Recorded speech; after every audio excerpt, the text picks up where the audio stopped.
নেতা খাতা অনেক আসবে, অনেক যাবে, না কেউ বঙ্গবন্ধু হতে পারবে, না কেউ প্রধানমন্ত্রী শেখ হাসিনা হতে পারবে।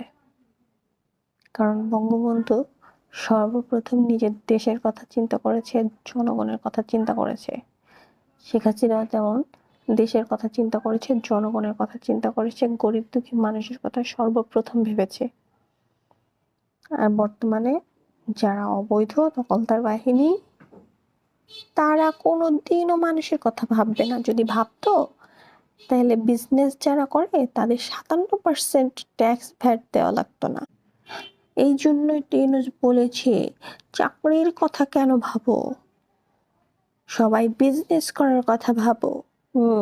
সবাই বিজনেস করব আর ওনাদেরকে ট্যাক্স ভ্যাট দিব 57% করে, আর ওনারা সেটা নিয়ে মজ মেরে খাবে, বিদেশ টাকা পাচার করবে। এতদিনে এই যে 17 মাসে যত করেছে আর করবে।